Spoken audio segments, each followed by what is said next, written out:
Cek. Baik, Assalamualaikum warahmatullahi wabarakatuh. Nama saya Mizan Ibarullah, NIM 19.18015. Saya merupakan mahasiswa dari mata kuliah Keamanan Komputer kelas A. Di sini saya akan mempresentasikan materi terkait materi DOS dan DDoS. Nah, materi yang akan disampaikan dalam presentasi ini ada 4 poin. Yang pertama ada definisi DOS dan DDoS, kemudian ada tipe-tipe DOS, lalu ada cara penanggulangan DOS atau DDoS, lalu yang terakhir ada pemanfaatan atau implementasi DOS DDoS. Itu yang pertama terkait definisi DOS. Di sini DOS yaitu singkatan dari Denial of Service. Nah, di mana Denial of Service ini adalah serangan berupa percobaan untuk membuat jaringan atau sebuah sistem menolak untuk bekerja atau menjalankan layanannya. Nah, sedangkan DDoS sendiri itu Distributed Denial of Service, di mana melibatkan lebih dari satu mesin untuk menyerang dengan banyak koneksi internet yang ia kontrol secara bersamaan dengan menggunakan botnet. Nah, itu definisi terkait DOS sendiri. Apabila dibayangkan, misalkan ada seorang penjual bakso begitu, ia berjualan menggunakan gerobak. Nah, si tukang bakso ini misalkan memiliki 5 kursi untuk pelanggan dan ia sudah menyiapkan sebanyak 20 mangkok dan sendok. Juga persediaan bakso dan toppingnya cukup untuk 100 mangkuk. Lalu ia siap berjualan. Namun ketika ia mendapat 5 pelanggan dan meminta dilayani secara bersamaan, ia dengan cekatan membuat 5 mangkuk bakso sekaligus. Bahkan jika permintaannya berbeda-beda, ada yang ingin memakai sambal atau tidak mau menggunakan bakso, atau ada yang ingin mie-nya saja gitu dan sebagainya, ia dengan cekatan melayani 5 orang pelanggan tadi secara bersamaan. Nah, saat kelimanya pergi, ia tetap melayani pelanggan berikutnya terus seperti itu silih berganti. Namun suatu ketika ada pelanggan yang datang dengan memesan bakso banyak sekali gitu. Awalnya misalkan pelanggan ini minta dibuatkan 1 mangkuk bakso.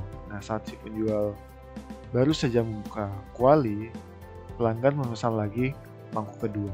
Begitu seterusnya hingga si penjual kewalahan melayani pelanggan ini.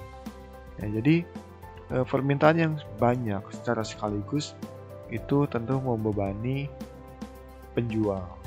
Nah, dalam hal ini itu adalah sebuah jaringan atau sebuah sistem, sehingga dia memperlambat pekerjaan atau memperlambat sistem yang diserang, bahkan bisa rusak begitu.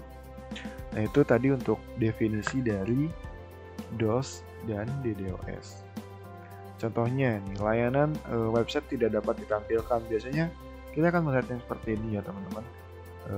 Jadi akan ada keluar gitu, muncul tampilan keterangan seperti 504 ataupun 404 dan sebagainya. Dan di sini 503 itu berarti service unavailable, yang berarti layanan tidak tersedia. Kemudian itu contohnya ya teman-teman. Terus selanjutnya terkait tipe-tipe serangan DOS. Nah, di sini ada beberapa jenis serangan DOS. Di antaranya yang pertama ada SYN flood attack. Kemudian ada juga UDP flood attack, kemudian ada ICMP flood attack, kemudian ada HTTP flood attack. Nah, SYN flood attack sendiri itu penyerang mengirimkan permintaan koneksi ke TCP SYN. Nah, secara terus-menerus kepada sistem milik korban dengan tujuan untuk mengkonsumsi semaksimal mungkin kemampuan server korban. Nah, jadi Synflood ini akan mengkonsumsi kemampuan server hingga tenggat waktu koneksinya berakhir, karena sebenarnya serangan ini tidak mengirimkan synarch. Nah, hasilnya server korban gitu ya, server tujuan tidak bisa membuka koneksi untuk pengguna atau klien lain. Nah, yang membuat mereka tidak dapat menggunakan layanan dari server. Bila di sini dalam ilustrasi begitu, jadi dia tidak dapat memberikan layanan lagi karena sudah habis atau sudah digunakan oleh penyerang gitu. Kemudian yang selanjutnya ada UDP flood attack, atau dalam singkatannya itu User Datagram Protocol ya, UDP gitu. Nah, di mana penyerang mengirim traffic dalam jumlah besar ke server, kemudian korban juga menggunakan botnet. Nah, botnet ini adalah tadi yang digunakan pada DDoS. Nah, perbedaannya antara UDP flood dengan TCP flood terdapat pada kecepatannya. UDP flood dapat diproses lebih cepat. Selain itu, UDP flood juga dapat mengkonsumsi semua bandwidth yang tersedia di jaringan. Lalu yang selanjutnya adalah ICMP flood attack. Nah,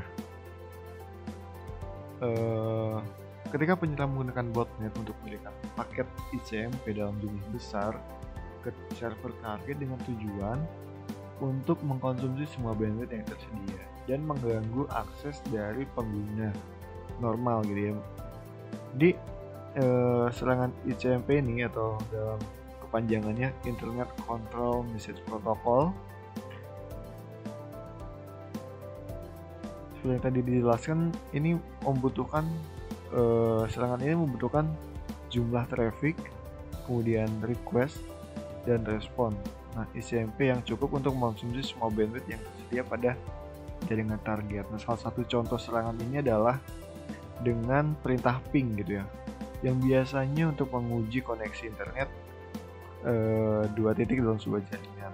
Nah, bagaimanapun ukuran ping dan pengulangan request dapat diatur menggunakan perintah comment ataupun parameter, yang mana dapat digunakan untuk menghabiskan seluruh bandwidth jaringan yang tersedia. Sekali lagi itu jika kita hanya menggunakan 1 atau 2 komputer itu tidak akan berpengaruh, maka dia akan berpengaruh jika menggunakan botnet tadi.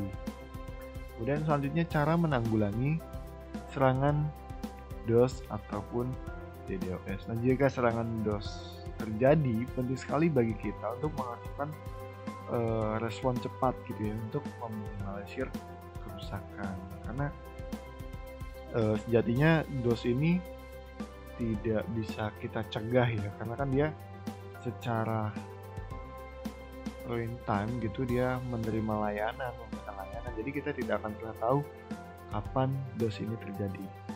Yang bisa kita lakukan adalah menanggulangi ketika DOS ini sekitar serangan ini terjadi. Di sini ada 8 poin yang saya tuliskan. Yang pertama, itu memahami layanan pencegahan DOS yang disediakan oleh penyedia layanan jaringan, atau di sini adalah ISP-nya gitu.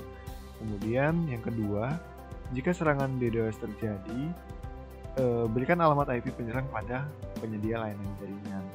Jadi kan tadi akan ketika penyerang ini masuk ke dalam jaringan kita, otomatis dia memiliki alamat IP. Nah, IP-nya kita serahkan kepada ISP. Kemudian yang ketiga, periksa lokasi di mana serangan DOS terjadi dengan memeriksa log firewall untuk melihat mana paket-paket yang diizinkan dan mana yang tidak diizinkan. Kemudian yang keempat, cegah Synflood dengan melakukan setting TCP kept alive dan maximum connection pada perangkat-perangkat seperti firewall dan proxy server. Kemudian yang kelima, memahami pola paket normal, volume dan jenis dari situs web publik.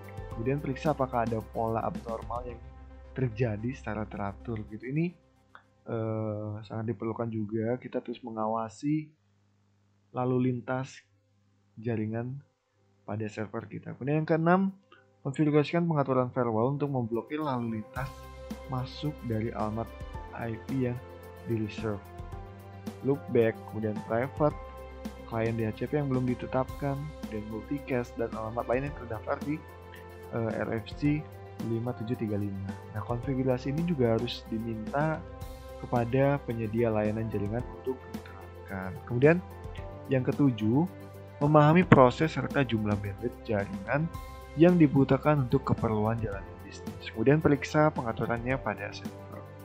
Dan yang terakhir, persiapkan cara alternatif pada koneksi untuk mengatasi kegagalan layanan jaringan dikarenakan serangan DDoS. Nah, di sini maksudnya adalah jadi kita punya alternatif lain ketika server kita terkena serangan dari DDoS itu sendiri. Kemudian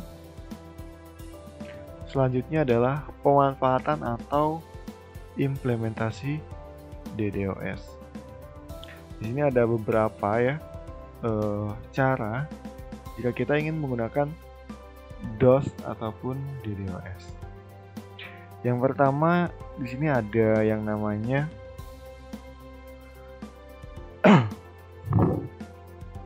di sini ada yang namanya tools Loic. Nah, tools Loic ini adalah Low Orbit Ion Cannon atau ini digunakan biasanya oleh grup hacker gitu ya, anonymous untuk melakukan serangannya. Tool ini sering dipakai dan sangat populer gitu ya. Di sini kita hanya memasukkan URL target kemudian klik lock dan langkah selanjutnya yaitu mengisi tipe serangan yang akan dipakai. Apakah itu TCP, HTTP atau UDP. Kemudian set seberapa sering kita akan hit ke server tersebut. Nah, jika sudah lengkap semua, tinggal klik tombol Image Charging Manager atau tombol attack untuk memulai serangan. Nah, ini sangat mudah, namun dengan like ini kita tidak akan bisa menyembunyikan IP source-nya meskipun ada berdiri di belakang proxy ya. Jadi hati-hati jika menggunakan tool ini karena kita bisa mengakibatkan masalah pelacakan IP-nya, kecuali kita menggunakan tool ini untuk daerah-daerah di luar negeri kayak di Eropa Timur, Rusia, Latvia dan sekitar. Jadi kita bisa aman begitu kalau menggunakan prosecutor ataupun ada beberapa aplikasi lainnya. Misalkan ada juga di sini tool Peloris. Perangkat ini adalah salah satu alat gitu ya yang biasanya digunakan untuk mengates server. Dapat pula digunakan untuk DOS dengan sasaran service gitu ya, layanan.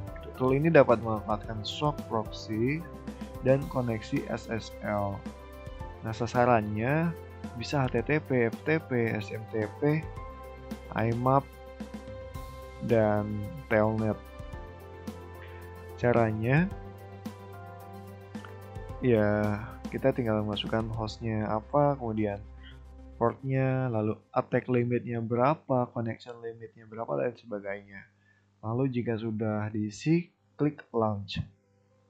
Lalu yang ketiga ada tool Golden Eye, kemudian ada juga Torhammer. Nah, di sini menggunakan bahasa Python gitu ya. Jadi kita membuat program, lalu keuntungannya jika kita menggunakan Tor ini ya, Torhammer ini network yang sudah kita persiapkan sebelumnya. Nah, semakin banyak yang melakukan serangan dalam waktu bersamaan, maka semakin cepat down suatu server. Jadi untuk menyerang memang diperlukan suatu kelompok yang cukup besar, baik dalam artian zombie komputer atau real human. Nah, itu saja yang bisa saya sampaikan.